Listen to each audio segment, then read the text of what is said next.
All right, we're to lesson 6. So the first thing you should do is you should have already played through your repertoire 5 pieces that we've been working on. It's okay if they're slow, it's okay if you have pauses. Just make sure you get through those first before you do the new piece here in your 30-minute session. And your 30 minutes may be a little bit longer. I'd like it to not be any shorter, but if it needs to be 35 or 40 minutes, that's fine. But let's take a look here. We're going to be looking at harmonic intervals today in lesson 6. We're still in C position though. So let's make this bigger. We'll take a closer look.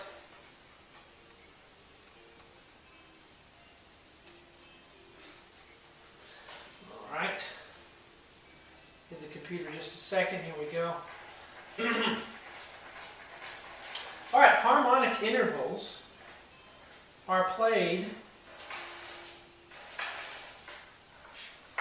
are 2 notes played at the same time. And, you know, we're used to playing 1 note at a time here, as you can see the G there. But sometimes we'll play 2 notes at a time. And take a look at this.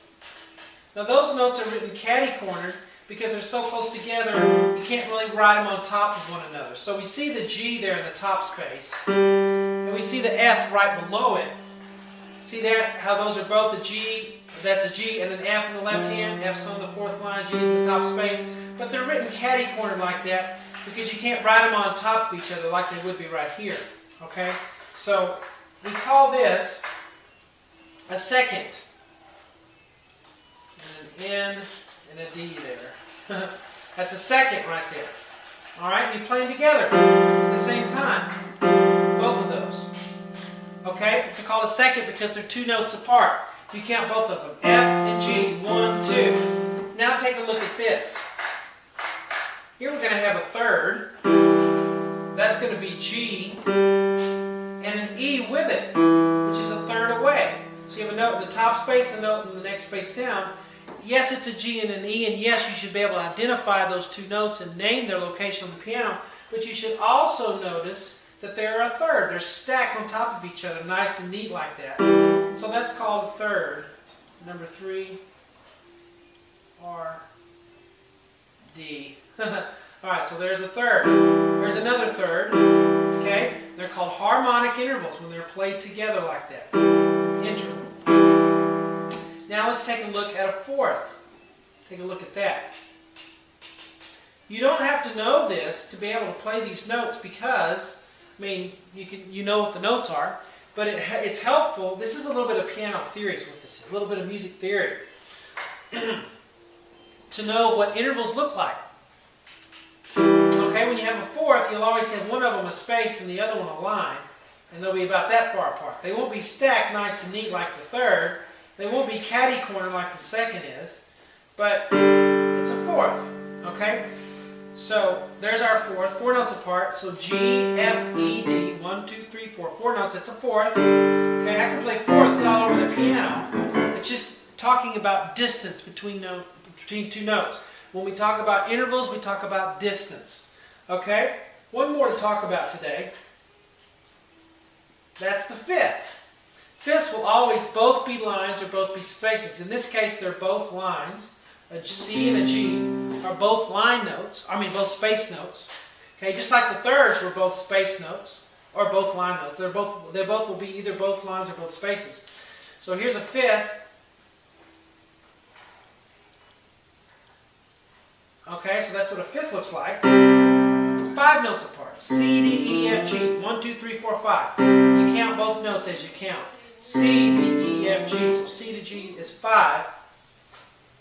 That's a 5th. So we're measuring distance on the page, and we're also measuring it in our hand, okay? So we start off with the left hand with a G on the thumb, because that's the note in the top space, right? Then we have another G, no biggie there. Now look what we have here. The G, but add an F with it. They're played together at the same time, okay? Same time. Do it again. Now we're going to play a third, which is G and E. We have the G in the top space, E in the next space down. So third, play it again. And then we go to a fourth. And then that's the first two measures. Now we count it. 1, 2, 3, 4. 1, 2, 3, 4. See how I counted the half notes as counts 3 and 4? Okay, because half notes get 2 counts. Alright? Continuing on, I continue with the fifth. I play the fifth again, the G and the C. Play it again. Now I go to a fourth. You see that? So it helps to know the individual notes, what they are, but also what they look like as far as intervals are concerned. See how fourths look? Your eyes will get used to seeing that distance and know that it's a fourth. So you kind of go at it from two directions. You know it's a fourth, and you know it's a G and a D, and it really makes your sight reading better when you can see music that way. Alright, so 2 fourths there. Now we have what? Is this the second, third, fourth, or fifth? Well, they're both spaces. They're stacked nice and neat like that, so they are a third. 2 counts. 1, 2, 3, 4. Okay, do it again. 1, 2, 3, 4. They get their 2 counts. Now we're going to switch to right hand. Okay, and we're going to start with count 1, of course, but you should know this note very well, right? It's a C note. And we have another C. Now we're going to have 2 notes at the same time. It's going to be a second, just like the left hand had. A C and a D together. They're written catty corner, but they're a second. They're played at the same time. Okay? So C, C, C and D, C and D. Alright, now let's scroll to the next line.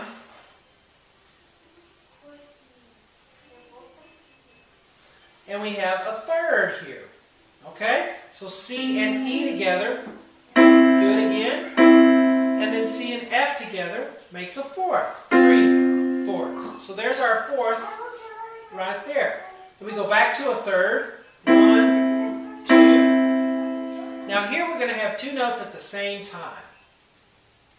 Now I got a bonus question for you. After you figure out that that's a D and that's a G, alright, what is the interval on those 2 notes? Even though the right hand and left hand are playing, what's the distance between those 2? Well, if we count from G to a D, 1, 2, 3, 4, 5, it's a fifth. That's a bonus question. You don't have to be able to recognize that right away. An interval between 2 hands.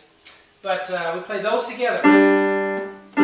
G in the left hand because it's in the top space, D on the right hand because it's snug underneath the staff. That's what a D looks like. Now we're going to have a middle C again, and what do we have in the left hand? They're stacked nice and neat in space, space. So what does that mean? It means they're a third, but there's something else. They're whole notes, so we're going to count to 4. And that's going to take care of all the whole notes in this measure if we count to 4. 1, 2, 3, 4. So right there at that point we have a C and a third in the left hand at the same time. 1, 2, 3, 4. So if I start right here, I have 1, 2, and then together, 3, 4, and then 1, 2, 3, 4. See how that works? Continuing on, left hand is going to have a fifth. Because look how you have space to space, but they're not a third. They're not stacked neatly like that. They're farther apart, so they're a fifth. The right hand has a middle C. Play that together because they're on top of each other. Line them up. 1, 2, 3. Now notice this. While the right hand is playing, you want to continue to hold that left hand, those 2 left hand notes, the fifth, while the right hand continues. See that? How I'm holding the left hand even though the right hand's continuing? Okay, and I count to 4. 1, 2, 3, 4. Now I don't have to really pay attention to counting the hold on the left hand because the right hand's counting for me because of the 4 quarter notes there. Alright?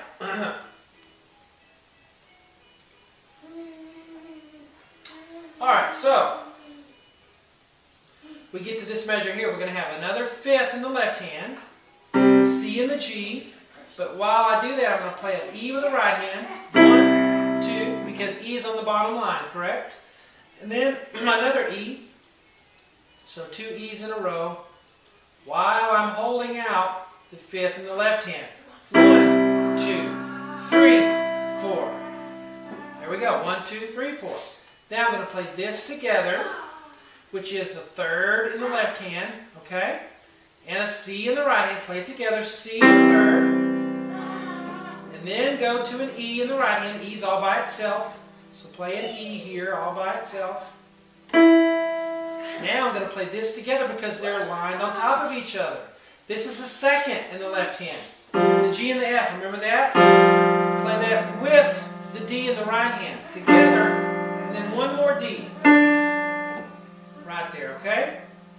So together, and then that single D. And then, moving to the last line. Now don't forget that you can play hands separately if you have trouble with this. Okay? Play hands separately. That means when the hands have stuff together, you can go through all the right hand and play it, go through the left hand, play it, and then put them together. It's totally fine to do that and recommended. Alright, so right hand has a C, of course. What does the left hand have? A 3rd. G and E together, because they're space, and they're nice and neat on top of each other. Play it together. 1, 2, 3, 4. Now, a 5th and the E on the right hand. Play together. E and a 5th. Then you have some more E's. E, E, and then an F. Okay, so E, E, F. Make sure you hold that left hand down while you're playing the right hand. And then we have another 5th and a G on the right hand, and then another G. Make sure you hold the 5th down on the left hand. But we're going to play G and the 5th together. 1, 2, 3, 4. See how that worked? 1, 2. Count 1, 2, and then count 3 and 4 went here.